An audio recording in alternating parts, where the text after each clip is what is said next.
Eran las 04:30 de la tarde del 23/07/1990 y un joven de tan solo 16 años se encontraba en el Parque Killers, ubicado en el centro de Gotemburgo, al oeste de Suecia.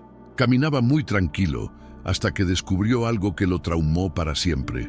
Al pie de una antigua torre de agua, observó el cuerpo de un hombre de alrededor de 35 años. La policía no tenía ni la menor idea de quién podría haber perpetrado el hecho. Estuvieron largos meses investigando sin llegar a ninguna conclusión certera, hasta que la mañana del 18/12/1997, la policía tocó la puerta de un apartamento ubicado en Gotemburgo.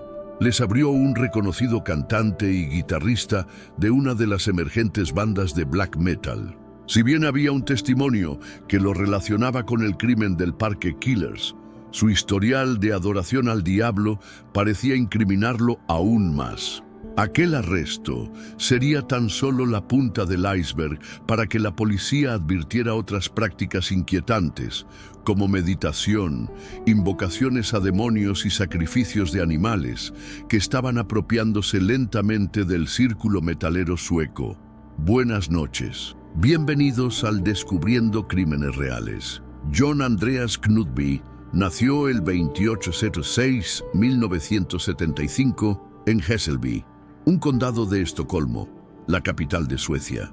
Es sabido que siempre tuvo un gran interés por la música, sobre todo del género metal. Cuando aún era muy joven, John fue miembro de la banda Heavy Metal Thunder, junto a su hermano menor, Emil. También formó parte de la banda de thrash metal llamada Siren's Yell. Allí conoció al bajista Peter Panda y en 1989 se unieron para formar su propia banda de metal extremo, a la que bautizaron Dissection. John tocaba la guitarra y era el vocalista. Junto a los demás miembros del grupo, grabó una maqueta de lo que sería su primer disco, pero pocos meses después se separaron. John se unió entonces a la banda Rabbit's Carrot junto con Ole Öhman, a quien también había conocido por Siren's Yell, donde él era baterista. Sin embargo, ambos dejaron la banda al poco tiempo, ya que querían crear música, en sus palabras, extremadamente oscura, algo que los demás miembros no creían que encajara con el perfil del grupo. En 1990, John, Peter y Ole volvieron a reunirse y reclutaron a Mattias Maybe Johansson, el bajista de Siren's Yell y de Dissection. Quedó parcialmente conformada. En abril de ese mismo año lanzaron su primera cinta oficial y en octubre dieron su primer concierto. Al año siguiente, John Swetslut se unió a Dissection como su segundo guitarrista. Finalmente, la banda fue contactada por el sello discográfico francés Corpse Grinder Records, que les ofreció un contrato para grabar otro EP, Into Infinite Obscurity, en diciembre de 1991, del que solo se produjeron 1000 copias. Para ese entonces, la banda no era lo que se podría decir famosa. En diciembre de 1993, Dissection lanzó su álbum de larga duración, The Somberlane, antes de expulsar a Swetslut de la banda por falta de compromiso. Mientras seguían apostando por su grupo, en 1994, John se unió a Niflheim como guitarrista de sesión. También trabajó como periodista para Metal Zone, donde cubrió la creciente escena de black metal en Suecia. Llegado el año 1995, Dissection ya había cosechado una buena cantidad de fanáticos y realizó una gira por Alemania, Australia, República Checa, Suiza, Reino Unido y Suecia. En ese tiempo libre, John pasaba tiempo con su novia, que también estaba interesada en el metal. Pero lejos de los escenarios, John estaba generando otro tipo de interés, no tan relacionado con la música. Durante el verano de 1995 se unió a la recién formada organización satánica Orden Luciferina Misántropa. Se trataba de una orden religiosa que describía su visión del mundo como gnosticismo del caos o satanismo anticósmico. En otras palabras, buscaban crear una síntesis entre las tradiciones oscuras del antiguo Egipto y de esta manera abrir la puerta a las interminables deidades oscuras. El concepto central era la figura de Lucifer, quien ilumina a los ciegos con la luz de las tinieblas. Si bien existe la creencia de que la orden fue fundada por John, esto no es cierto, aunque sí fue uno de los primeros y más jóvenes miembros. A pesar de su iniciación en estas prácticas, John no se desenfocó de su carrera musical. En 1996 formó la banda de Dark Ambient de Infernali y al año siguiente lanzó el álbum Sinfonia de Infernali. Pero su prometedor futuro como exponente de la escena metal quedó empañado para siempre cuando sus más oscuros instintos salieron a la luz. O mejor dicho, a la oscuridad. El 23/07/1997, alrededor de las 04:30 de la tarde, un joven de 16 años descubrió el cuerpo de un hombre tendido boca abajo al pie de una antigua torre de agua en el parque Killers, en el centro de Gotemburgo, al oeste de Suecia. Rápidamente, el joven notificó a la policía que acudió al lugar. Allí determinaron que el hombre había recibido 2 disparos. La primera bala le dio en la espalda y le atravesó el corazón, mientras que la segunda fue a la cabeza, mientras ya estaba en el suelo. Además, los peritos que inspeccionaron el lugar encontraron junto al cuerpo una bolsa y un gorro, pero no había ningún documento que les permitiera identificar a la víctima. Sin embargo, uno de los agentes reconoció al hombre, ya que lo veía a menudo en la plaza Svingeln, cercana al parque. Llamaba la atención de todo quien lo viera, ya que con su pelo rizado y los lentes de sol que solía utilizar, parecía el famoso cantante sueco Magnus Uggla. La policía comenzó a entrevistar a los vecinos de la zona aledaña a aquella plaza. Entonces, un trabajador de una tienda les dio a los detectives la información que necesitaban. El verdadero nombre de la víctima era Joseph, y a menudo estaba en compañía de un hombre de aspecto finlandés. Gracias a este testimonio, la policía pudo identificar a la víctima como Joseph Ben Medur, de 36 años. Había nacido en Argelia en 1960, pero llevaba unos 10 años viviendo en Suecia. También consiguieron un poco de información sobre su vida privada.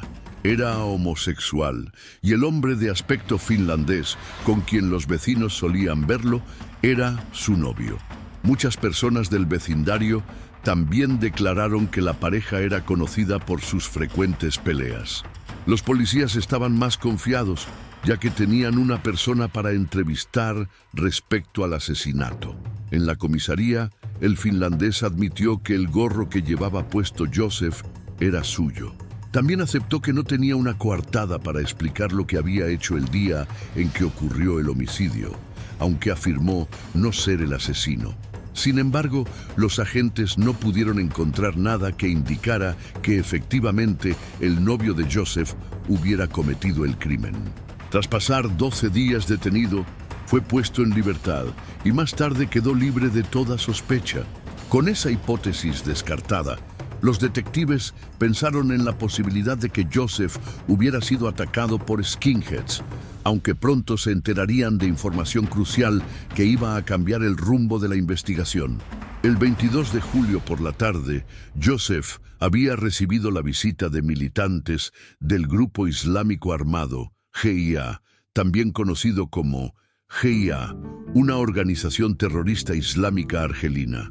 Gracias a los testimonios recabados, supieron que Joseph era conocido por su oposición al GIA. Por ende, la policía barajó la posibilidad de un asesinato con tintes políticos. Se interrogó a otras personas relacionadas a la agrupación, pero no se consiguió ningún avance. Los investigadores pronto se encontraron nuevamente en el punto de partida. Los meses pasaron y el caso fue apodado por la prensa como el asesinato del Parque Killers. Pero más allá de captar la atención del público, no tuvo ningún tipo de avance. O al menos así fue, hasta que el 15-12 de 1997, una mujer de 23 años entró en una comisaría de la policía de Estocolmo. Quería presentar una denuncia contra su novio Vlad, al que acusaba de golpearla y de haberla amenazado con quitarle la vida. El nombre registrado del acusado era, en verdad, Shahin Cosmos Charis, aunque previamente lo había cambiado a Némesis. Pero la mujer no estaba en la comisaría únicamente por las agresiones de su pareja. También quería contar a los agentes que Vlad había confesado en cierta ocasión que él y su amigo John eran los autores del asesinato del Parque Killers. Aquel John era nada más ni nada menos que el guitarrista y vocalista de la famosa banda Dissection. Los agentes quedaron anonadados y le pidieron a la mujer que relatara todo lo que sabía respecto al crimen.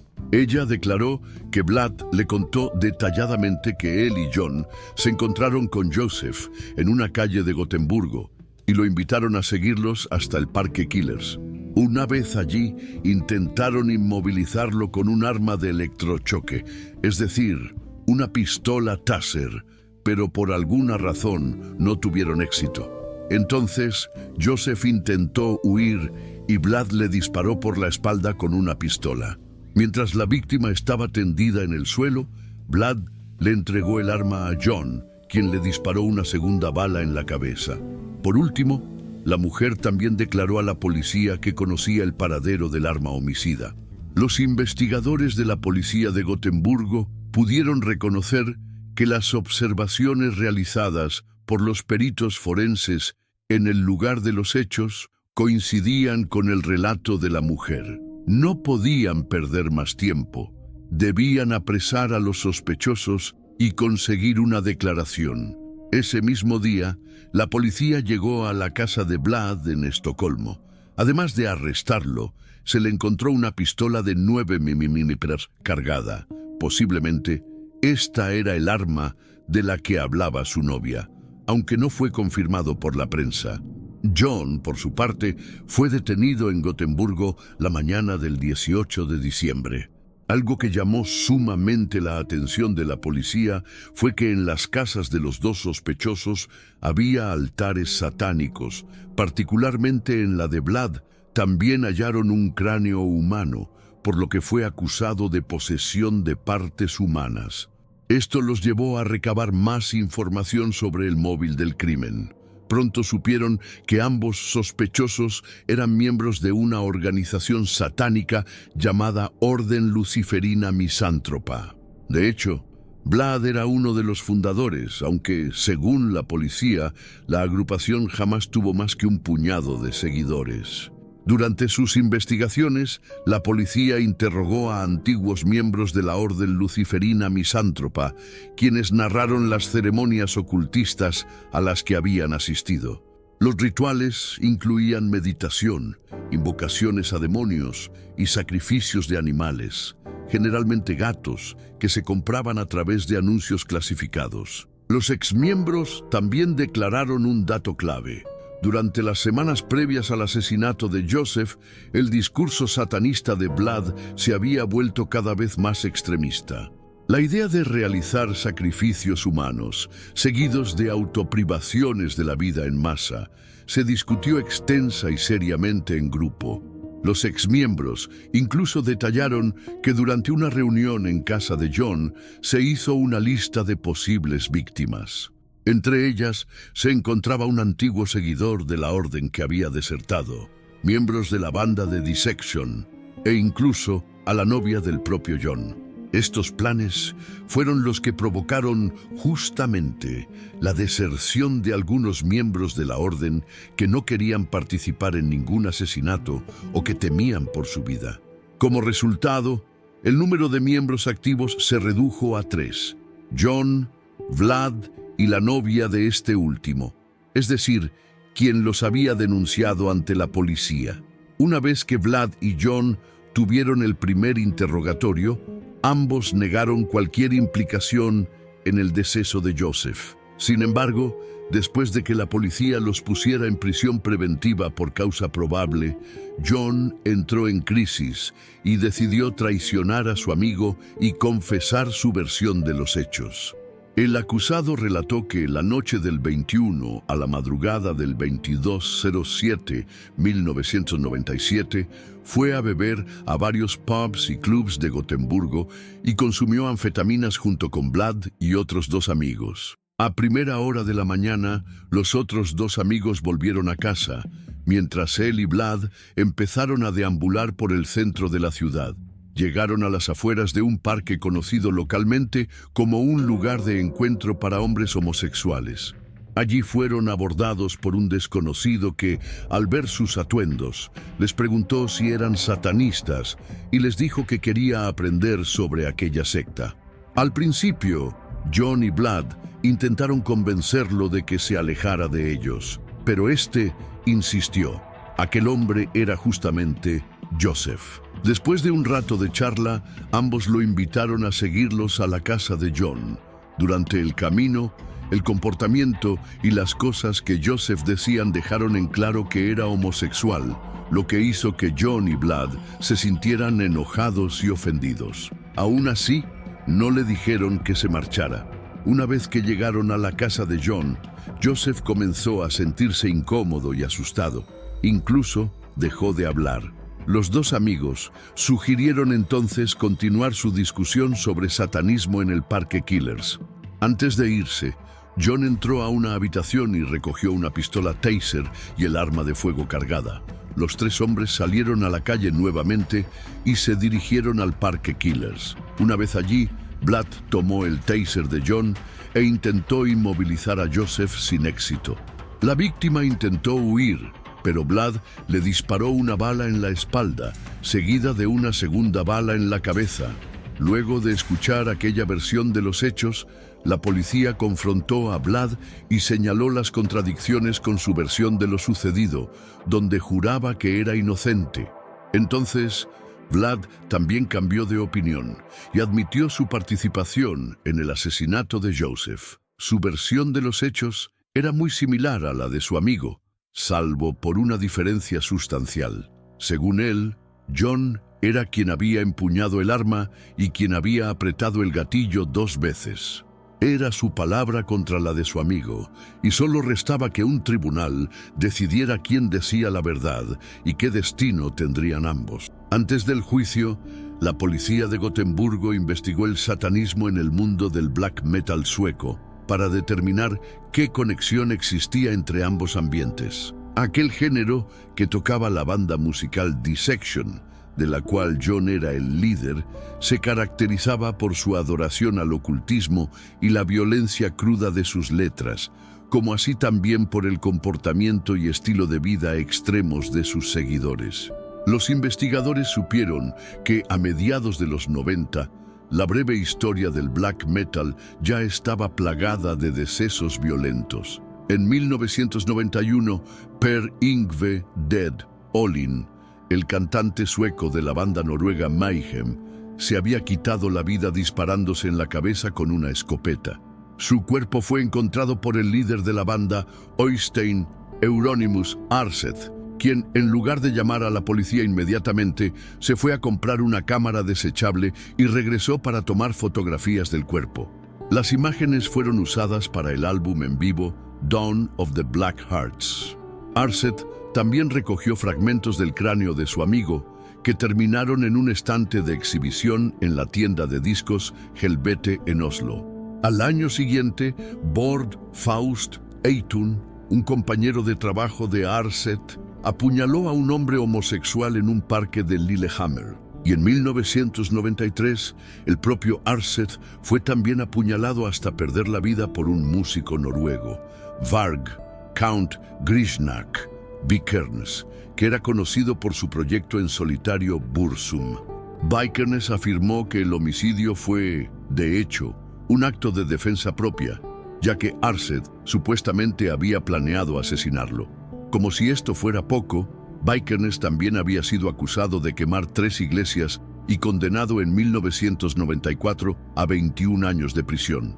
Evidentemente, El ambiente en el que se movía John y Vlad estaba lleno de antecedentes del crimen, lo que causó una gran controversia social mientras duró el proceso judicial.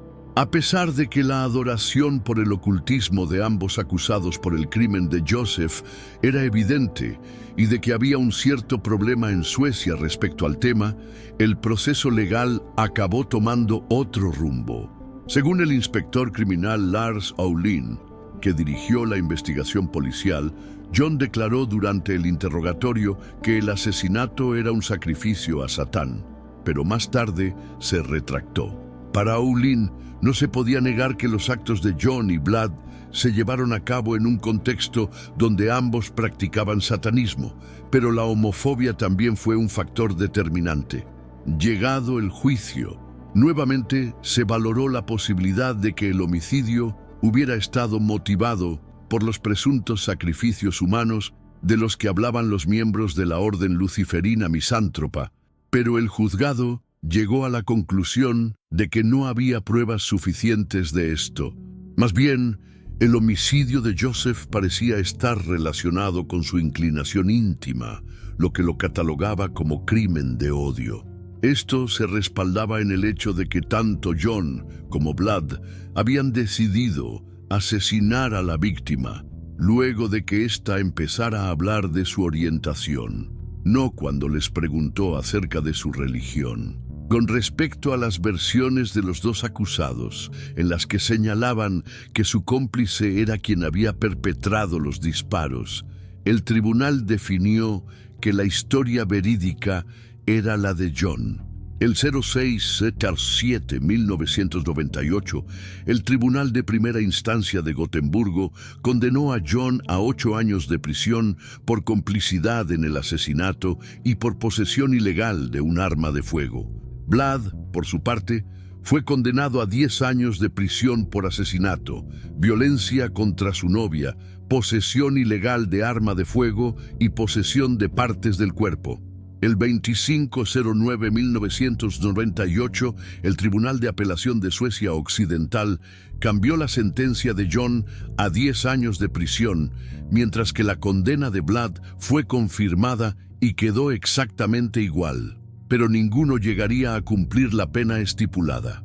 Tras recibir su sentencia, John estuvo 11 meses tras las rejas, hasta noviembre de 1998, bajo custodia para ser llevado a la prisión de máxima seguridad de Kumla, un lugar donde todos los presos con condenas superiores a 4 años esperaban hasta que terminaran las apelaciones. Una vez que su sentencia quedara firme, John fue llevado a la prisión de Tidaholm, una de las cárceles con mayores medidas de seguridad de Suecia. Fue asignado al bloque L, exclusivo para aquellos reos que iban a pasar largo tiempo tras las rejas.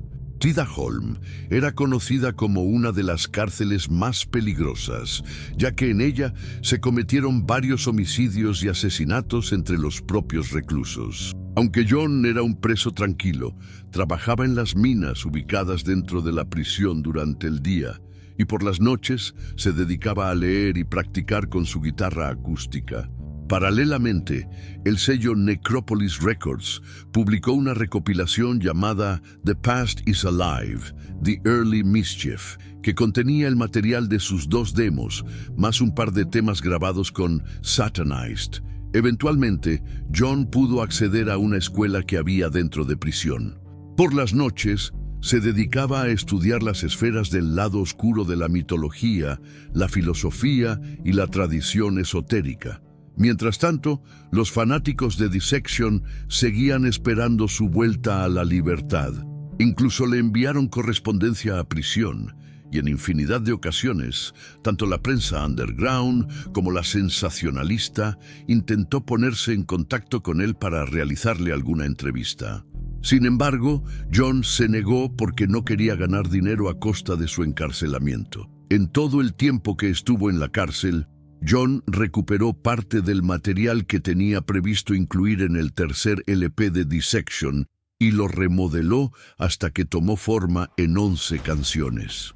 Además, mantuvo contacto con Bård Faust Eitun, antiguo amigo y ex baterista de Emperor, quien cumplía condena de 14 años de cárcel por haber ultimado a una persona en 1992. Cuando en 2002 Faust fue puesto en libertad, John pidió a los miembros de Dissection que lo designaran como el nuevo baterista de la banda. No obstante, a los pocos meses de anunciarse su incorporación, Faust decidió abandonar el grupo musical por ciertas discrepancias en torno al concepto satánico de Dissection. Recién en 2003, John concedió su primera entrevista a Slayer Magazine, el único medio que no podía pagarle con dinero. Allí habló sobre una polémica temática: la autoprivación de la vida.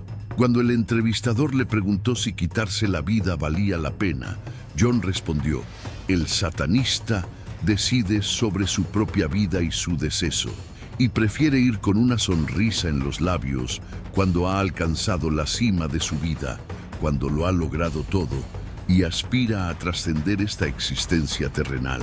Pero es completamente antisatánico terminar con la propia vida por tristeza o abatimiento.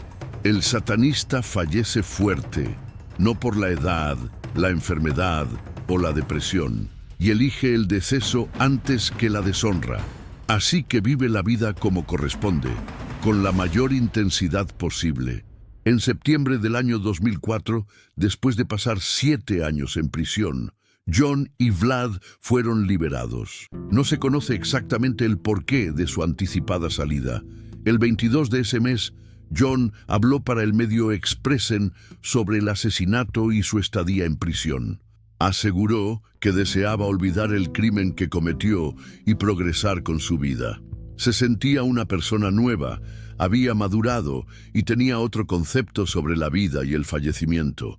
Cuando se le preguntó si se arrepentía de lo que hizo, John respondió que tenía un gran respeto por la familia de la víctima y que no discutiría sobre lo que ocurrió, pero deseaba afirmar que no estaba orgulloso de lo que hizo. En otra de sus primeras entrevistas, John admitió tener en claro que no volvería a la cárcel. Expresó que sin la dureza de la prisión no sería quien era ahora ni estaría donde estaba. Su paso por la cárcel lo había vuelto muy fuerte por dentro. Además, afirmó haber tenido mucha suerte, ya que su familia, sus amigos y sus hermanos y hermanas, al igual que los verdaderos fans de Dissection, no se habían olvidado de él. En sus propias palabras, había sido bendecido por los dioses oscuros para encender de nuevo la llama negra que llevaba dentro. Una vez en las calles, John volvió a reunirse con los miembros de Dissection para grabar el LP Mahakali. Luego comenzó su gira Rebirth of Dissection. A pesar de que el líder había sido condenado a un crimen por homicidio, los fanáticos estaban encantados de ver a la banda de gira de nuevo. De hecho, cuando Dissection tocó en Estocolmo, tuvieron que trasladar el concierto a un recinto más grande para acomodar al público. Su nuevo sencillo, Mahakali, solo estuvo disponible durante la gira, pero aún así logró alcanzar el puesto 50 en la lista sueca de sencillos más vendidos. No obstante, el crimen del Parque Killers tuvo cierta repercusión en la escena metalera. Dave Mustaine de Megadeth se negó abiertamente a compartir escenario con Dissection en un festival en Israel en 2005. Expresó que no quería relacionarse con hombres que pudieran ser peligrosos para él espiritualmente. En abril de 2006, Dissection lanzó su último álbum de estudio, Reign Chaos. El álbum marcó un giro en su sonido, alejándose del black metal y adoptando una estructura más orientada al death metal melódico, con un fuerte trasfondo filosófico. Sin embargo, lo más llamativo fue la lírica del álbum. Estaba completamente influenciada por las enseñanzas de la orden luciferina misántropa, presentándose como una especie de música ritual destinada a representar la iluminación luciferina. Pero además, las letras de aquel álbum fueron coescritas por el mismísimo Vlad. El 24 de junio de aquel año, Dissection tocó su último concierto, Massacre of the Midsummer, el 06, con Niflheim y Dead Stars en Hovet. El día del solsticio de verano de ese mismo año, en mayo, John anunció que la banda se separaría después de la breve gira. Según él, ya había cumplido su propósito, y al parecer, opinaba lo mismo sobre su vida. A las 17:44 del 3/08/2006, la policía recibió una llamada al 911 de la familia de John. Llevaban días sin poder contactarlo y habían recibido cartas de despedida de su parte. Por un lado, la novia de John, que residía en Alemania, había recibido una misiva que decía que se iría por un largo tiempo. Por el otro, su padre, Anders Knudby, también tenía en su poder una postal pidiendo que entrara en contacto con un número determinado de gente y que le diera gracias de su parte por todo. Esto extrañó al hombre, que afirmó haber estado junto a su hijo en Estocolmo hace apenas una semana y media. Todo parecía marchar bien, y no entendía qué había podido ocurrir para que su hijo le enviara una carta así. A las 7 de la tarde de ese mismo día, la policía fue hasta el apartamento de John, ubicado en Hässelby, Estocolmo. Allí, el cantante fue encontrado sin vida, coincidiendo con sus deseos expresados en las cartas a sus allegados. La necropsia arrojó que había fallecido por una herida de bala aparentemente autoinfligida. Su cuerpo se encontraba dentro de un círculo de velas encendidas. Según los primeros peritajes del hallazgo, el cantante yacía al lado de una copia abierta de la Biblia satánica, escrita por Anton LaVey. Sin embargo, estas afirmaciones fueron descartadas más tarde por el guitarrista de Dissection, Seth Teitan Abom. Según él, esa era una Biblia atea, humanista y adoradora del ego. Seth dijo que si bien John tenía un libro a su lado, se trataba de un grimorio satánico, es decir, un libro que contiene instrucciones para invocar demonios y realizar conjuros mágicos. Aquel grimorio satánico se titulaba Liber Acerate y era una de las publicaciones de la orden luciferina misántropa. Había sido escrito por Vlad bajo el seudónimo de Fra Nemidial. El hermano de John, Emil Knudby, guitarrista rítmico y tecladista de la banda de metal industrial gótico Death Stars, escribió una canción llamada Through the End, la noche que se enteró del suceso del cantante. Esta aparecía más tarde en el álbum de Death Stars de 2009, Night Electric Night. En 2007, la orden luciferina misántropa cambió su nombre al Templo de la Luz Negra. En 2010, Vlad publicó un segundo libro titulado Liber Falcifer, que también era un grimorio con hechizos y comentarios sobre los cultos a la muerte en Latinoamérica. Fue publicado por Publications XCX en ediciones limitadas.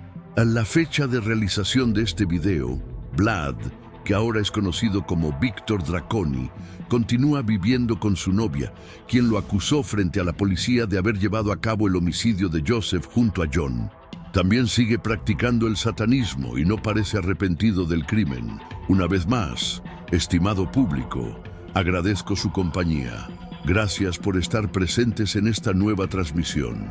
Recuerden que pueden seguirme en redes sociales. Actualmente me encuentro en Facebook, Twitter, Instagram, TikTok y también pueden encontrarme en cualquier plataforma de streaming de audio de su preferencia.